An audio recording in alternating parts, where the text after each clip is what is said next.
देख रहे हैं सत्यहिंदी.com। एक नजर अब तक की सुर्खियों पर। छत्तीसगढ़ कांग्रेस नेता राधिका खेड़ा ने कांग्रेस की प्राथमिक सदस्यता से आज रविवार को इस्तीफा दे दिया है। अपना इस्तीफा देते हुए राधिका ने एक्स पर लिखा कि आज अत्यंत पीड़ा के साथ पार्टी की प्राथमिक सदस्यता त्याग रही हूँ, वो अपने पद से इस्तीफा दे रही हूँ। उन्होंने कहा कि हाँ, मैं लड़की हूँ और लड़ सकती हूँ और वही अब मैं कर रही हूँ। अपने व देशवासियों के न्याय के लिए मैं निरंतर लड़ती रहूंगी। बता दें कि पार्टी अध्यक्ष मल्लिकार्जुन खड़गे के नाम लिखे पत्र में राधिका ने पार्टी के भीतर भेदभाव के आरोप लगाए हैं।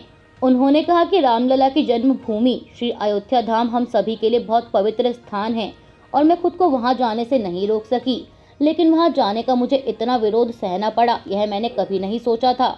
मेरे साथ छत्तीसगढ़ प्रदेश कांग्रेस कार्यालय में अभद्रता हुई, मुझे वहाँ कमरे में बंद कर दिया गया। मैं छोटे से लेकर बड़े से बड़े नेतृत्व तक चीखती चिल्लाती रही, लेकिन मुझे न्याय नहीं मिला। आज मैंने अपने पार्टी पद और प्राथमिक सदस्यता से इस्तीफा दिया है, लेकिन मुझे पूरा विश्वास है कि रामलला मुझे न्याय जरूर देंगे। आम आदमी पार्टी के हरियाणा सह प्रभारी दिनेश प्रताप सिंह, पार्टी नेता मुकेश सिन्हा, प्रवीण राणा और कई अन्य आप नेता आज भाजपा में शामिल हो गए हैं। उन्होंने दिल्ली भाजपा अध्यक्ष वीरेंद्र सचदेवा और उत्तर पूर्वी दिल्ली से भाजपा उम्मीदवार मनोज तिवारी की उपस्थिति में भाजपा का दामन थामा। दिनेश प्रताप सिंह ने भाजपा में शामिल होने पर कहा कि मैं आम आदमी पार्टी में एक छोटा सा कार्यकर्ता रहा हूं। पार्टी के प्रत्येक कदम पर मैं उनके साथ रहा, लेकिन आज भाजपा की नीतियों में विश्वास रखते हुए मैं भाजपा में शामिल हुआ हूं। आज आम आदमी पार्टी में कार्यकर्ताओं के प्रति तानाशाही चल रही है। कांग्रेस नेता राहुल गांधी ने आज तेलंगाना में एक चुनावी सभा को संबोधित किया। इस दौरान उन्होंने केंद्र की भाजपा सरकार पर हमला बोलते हुए कहा कि यह पहला ऐसा चुनाव है जिसमें कांग्रेस पार्टी और इंडिया गठबंधन संविधान की रक्षा कर रहे हैं और भाजपा के लोग संविधान को बदलना और खत्म करना चाहते हैं। राहुल गांधी ने कहा कि अगर देश में गरीब, पिछड़ों, दलित और आदिवासियों को कुछ मिला है तो संविधान के कारण मिला है। अगर आपको सरकारी नौकरी मिली, आरक्षण मिला तो सब संविधान के कारण है। उन्होंने कहा कि इससे पहले आपके लिए हिंदुस्तान में कोई अधिकार नहीं थे। रक्षा मंत्री राजनाथ सिंह के पीओके का भारत में विलय होगा वाले बयान पर नेशनल कॉन्फ्रेंस के उपाध्यक्ष उमर अब्दुल्ला ने तीखी प्रतिक्रिया दी है। उन्होंने कहा कि उन्हें किसने रोका है, हम कौन है रोकने वाले, लेकिन जो हिस्सा उनके पास पहले से है उसे तो ठीक करें। यहाँ के हालात सबको मालूम है। उमर अब्दुल्ला ने कहा कि यहाँ आपसे संभलता नहीं, लेकिन जो आपके पास नहीं है उसे आप लेने चले हैं। जम्मू कश्मीर के पुंछ में हुए चरमपंथी हमले पर पंजाब के पूर्व मुख्यमंत्री चरणजीत सिंह चन्नी की भी प्रतिक्रिया आई है। उन्होंने समाचार एजेंसी ANI से बात करते हुए कहा कि यह स्टंटबाजी हो रही है। जब चुनाव आते हैं तो भाजपा को जिताने के लिए ऐसे स्टंट होते हैं। यह पहले से तैयार किए हुए हमले हैं, इसमें सच्चाई नहीं होती। उन्होंने कहा कि लोगों की लाशों पर खेलना भाजपा का काम है। पुंछ हमले पर नेशनल कॉन्फ्रेंस के अध्यक्ष फारूक अब्दुल्ला ने भी प्रतिक्रिया देते हुए कहा कि यह बहुत अफसोसजनक है। वे कहते थे कि आतंकवाद के लिए 370 जिम्मेदार है, तो आज 370 नहीं है। अब इस देश में आतंकवाद है या नहीं, इसका जवाब अब गृहमंत्री अमित शाह से पूछे। NC अध्यक्ष ने कहा कि हमारे सिपाही रोज शहीद होते हैं, लेकिन वे खामोश हैं। नाबालिग से दुष्कर्म के आरोपी पुलिस अधिकारी को जमानत देने के इलाहाबाद हाईकोर्ट के फैसले को सुप्रीम कोर्ट ने रद्द कर दिया है। इसके साथ ही सुप्रीम कोर्ट ने आरोपी पुलिस अधिकारी को जेल भेजने का भी आदेश दिया। दरअसल पीड़ित नाबालिग का 4 लोगों ने कथित तौर पर यौन उत्पीड़न किया था। पीड़ित नाबालिग इसकी शिकायत करने पुलिस थाने पहुंची, जहां पुलिस अधिकारी ने भी उसका यौन शोषण किया और आरोपी पुलिस अधिकारी को इलाहाबाद हाई कोर्ट ने बीते साल 2 मार्च को जमानत पर रिहा करने का आदेश दिया था। वहीं अब मामले पर सुनवाई करते हुए सुप्रीम कोर्ट ने कहा कि हाई कोर्ट के फैसले को न्यायसंगत मानने का कोई कारण नहीं है। आरोपी पुलिस थाने में SHO के पद पर तैनात था और उसने अपने पद का दुरुपयोग किया। नाबालिग पीड़िता न्याय मांगने के लिए थाने गई थी, लेकिन वहां भी उसके साथ जघन्य अपराध हुआ।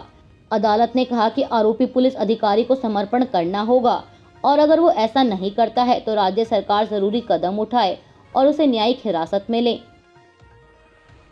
उत्तर प्रदेश में आज एक चुनावी सभा को संबोधित करते हुए प्रधानमंत्री मोदी ने कहा कि मेरा अपना तो कोई परिवार है नहीं, मेरा परिवार भी आप हैं और मेरे वारिस भी आप हैं। आप मेरे वारिस हैं, इसलिए मैं आपको कुछ देकर जाना चाहता हूँ। मुझे आपके क्षेत्र का, आपका और इस देश का विकास करना है और देश को विकसित बनाना है।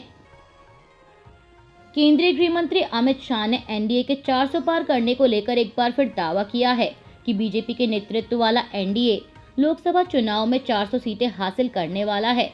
उन्होंने कहा कि 4 जून को नतीजे वाले दिन दोपहर 12:30 बजे तक ही हम इतनी सीटें पार कर लेंगे। साथ ही केंद्रीय मंत्री ने यह भी दावा किया कि बीजेपी को 2 चरण के चुनाव में 100 सीटों पर बढ़त मिल रही है। गृह मंत्री ने कहा कि बीजेपी उत्तर प्रदेश की सभी 80 लोकसभा सीटों पर जीत दर्ज करने वाली है। न्यूज़ 18 से बात करते हुए अमित शाह ने कम वोटिंग होने को लेकर भी अपनी प्रतिक्रिया दी। उन्होंने कहा कि कम वोटिंग की कई वजह हैं। एक तो 12 साल बाद वोटर लिस्ट का फिर से पुनरीक्षण किया गया है। दूसरी वजह ये है कि विपक्ष की तरफ से कोई मुकाबला नहीं हो रहा, जो कहीं न कहीं वोटिंग को प्रभावित कर रहा है। कांग्रेस अध्यक्ष मल्लिकार्जुन खड़गे ने कविता के जरिए प्रधानमंत्री मोदी पर निशाना साधा है।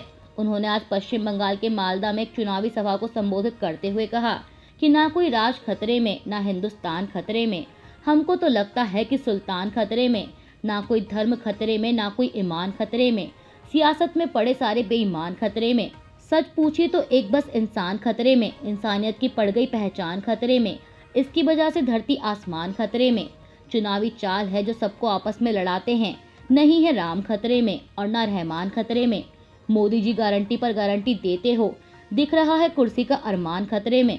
दरअसल आपको बता दें कि प्रधानमंत्री मोदी अक्सर अपने चुनावी भाषणों में कांग्रेस नेता राहुल गांधी को शहजादा कहकर संबोधित करते नजर आते हैं और इसी के जवाब में अब कांग्रेस नेता उन्हें सुल्तान कहकर पुकार रहे हैं। जम्मू कश्मीर के पुंछ जिले में कल शनिवार को भारतीय वायुसेना के काफिले पर आतंकवादी हमला हुआ है।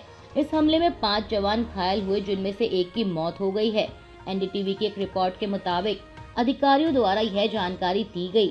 अधिकारियों ने बताया कि शनिवार शाम आतंकवादियों ने सुरक्षा बलों के एक वाहन पर गोलीबारी की। सुरनकोट के सनाई गांव में हुई इस गोलीबारी की सूचना मिलने पर सेना और पुलिस के जवानों को प्रभावित इलाके में भेजा गया है। स्थानीय राष्ट्रीय राइफल्स यूनिट ने इलाके में घेराबंदी और तलाशी अभियान शुरू कर दिया है। जम्मू कश्मीर के पुंछ में हुए चरमपंथी हमले पर कांग्रेस नेता पप्पू यादव ने सवाल उठाए हैं। पप्पू यादव ने कहा कि आखिर चुनाव के समय पर ही ऐसी घटनाएं क्यों होती हैं। समाचार एजेंसी पीटीआई से बात करते हुए उन्होंने कहा कि मैच फिक्सिंग है, हमारे जवान की शहादत को राजनीति में झोंकते हैं। जो घटना हुई है यह चुनाव के समय ही क्यों हुई, पहले पुलवामा और फिर ये घटना। पप्पू यादव ने कहा कि ये ध्यान भटकाने के लिए है। चुनावों में एंटी मोदी और एंटी एनडीए वोट पड़ रहा है। देश को समझने की जरूरत है कि हमारे जवान की शहादत पर राजनीति करने की इजाजत नेताओं को नहीं मिलनी चाहिए। पहलवान बजरंग पूनिया ने नाडा के अधिकारियों द्वारा निलंबित किए जाने पर प्रतिक्रिया दी है। दरअसल मीडिया रिपोर्ट्स में दावा किया जा रहा है कि बजरंग पूनिया ने नाडा के अधिकारियों को सैंपल देने से इनकार किया था, इसलिए उन्हें निलंबित कर दिया गया। हालांकि रिपोर्ट्स में बजरंग पूनिया को निलंबन पर जवाब देने के लिए 7 मई तक का वक्त मिलने की भी बात सामने आई है। वहीं मामले पर प्रतिक्रिया देते हुए बजरंग पूनिया ने कहा कि उन्होंने कभी भी नाडा अधिकारियों को डोप टेस्ट के लिए सैंपल देने से इनकार नहीं किया।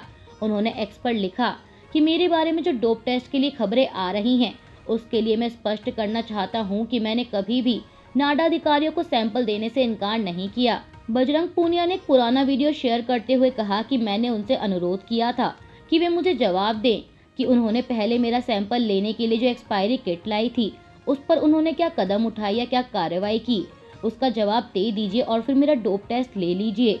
उन्होंने आगे कहा कि मेरे वकील विदुष सिंघानिया इस पत्र का जवाब समय अनुसार देंगे। रोहित वेमुला के आत्महत्या से जुड़े मामले में कांग्रेस ने आज रविवार को कहा कि मामले की जांच में कई गड़बड़ियां सामने आई हैं। ऐसे में राज्य की रेवंत रेड्डी सरकार यह सुनिश्चित करेगी कि वेमुला के परिवार को न्याय मिले। गौरतलब है कि तेलंगाना पुलिस ने साल 2016 में हैदराबाद यूनिवर्सिटी के छात्र वेमुला की आत्महत्या के मामले में क्लोजर रिपोर्ट दायर की थी। इसमें दावा किया गया कि रोहित वेमुला दलित नहीं था और उसने अपनी असली जाति के सामने आने के डर से ही आत्महत्या कर ली थी। वहीं अब मामले को लेकर कांग्रेस महासचिव केसी वेणुगोपाल ने कहा कि रोहित वेमुला की मौत एक खतरनाक उत्पीड़न था, जिससे भाजपा की दलित विरोधी मानसिकता सामने आ गई थी। उन्होंने कहा कि राहुल गांधी समेत पूरी कांग्रेस इस मुश्किल समय में रोहित वेमुला के परिवार के साथ खड़ी है। साथ ही वेणुगोपाल ने यह भी दावा किया कि जब उनकी सरकार केंद्र में आएगी तब एक रोहित वेमुला कानून लाया जाएगा, जो कि सिर्फ विश्वविद्यालयों के कैंपस में जाति और धार्मिक उत्पीड़न के मुद्दों पर होगा। इससे यह सुनिश्चित किया जाएगा कि सामाजिक आर्थिक तौर पर पिछड़े किसी भी छात्र को रोहित के जैसे हालात से न गुजरना पड़े। देश में जारी लोकसभा चुनावों में महाराष्ट्र नवनिर्माण सेना प्रमुख राज ठाकरे ने एनडीए गठबंधन को समर्थन देने का ऐलान किया है। हालांकि एक वक्त ऐसा भी था जब उनकी पार्टी भाजपा का जबरदस्त तरीके से विरोध कर रही थी, लेकिन अब उनके विचारों में आए इस बदलाव की वजह बताते हुए राज ठाकरे ने कहा कि अयोध्या में राम मंदिर निर्माण और जम्मू कश्मीर से आर्टिकल 370 को निरस्त करना उन वजहों में शामिल है जिसकी वजह से उन्होंने प्रधानमंत्री नरेंद्र मोदी और बीजेपी का समर्थन किया है। समाचार एजेंसी पीटीआई के मुताबिक राज ठाकरे ने कहा कि मैं 2019 में मोदी के रुख से सहमत नहीं था और अब समर्थन देने को लेकर ऐसा नहीं है कि मैं बदले में कुछ चाहता था। इजराइल की कैबिनेट ने देश में अल जजीरा नेटवर्क के कामकाज को प्रतिबंध करने के प्रस्ताव को मंजूरी दे दी है।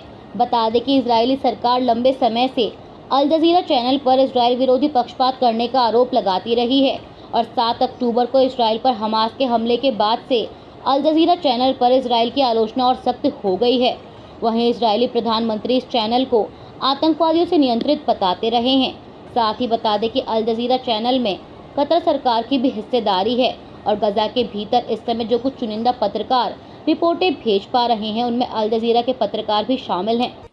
अभी के लिए बस इतना ही। बाकी की खबरों के लिए जुड़े रहिए सत्य हिंदी.com के साथ।